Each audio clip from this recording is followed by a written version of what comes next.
ಸೀರೆ ಉಡಿಸಿ ಬಳೆಯ ತೊಡಿಸಿ ಸೀರೆ ಉಡಿಸಿ ಬಳೆಯ ತೊಡಿಸಿ ತಾಳಿ ಕಟ್ಟಿಸಿ ಹೆಣ್ಣು ಇಲ್ಲದೆ ಧರ್ಮ ಇಲ್ಲ ಎಂದು ಬೋಧಿಸಿ ಧರ್ಮನಿಗೆ ತಲೆಗೆ ಏಳು ಧರ್ಮನಿಗೆ ತಲೆಗೆ ಏಳು ಮಡಿಕೆ ಕೂರಿಸಿ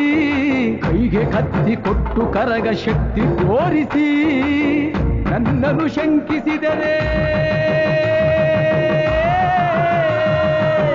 ನನ್ನನ್ನು ಶಂಕಿಸಿದರೆ ಪ್ರಳಯ ಎಂದಳಮ್ಮ ನನಗೆ ನಡೆದುಕೊಂಡ್ರೆ ನನಗೆ ನಡೆದುಕೊಂಡ್ರೆ ವಿಜಯ ಎಂದಳಮ್ಮ ಆಡಿದ ಮಾತನ್ನು ಮೀರ್ದಿರೋ ಭಕ್ತರ ಇವಳಿಗೆ ಇಷ್ಟ ಇಷ್ಟ ಅಮ್ಮನಿಗೆ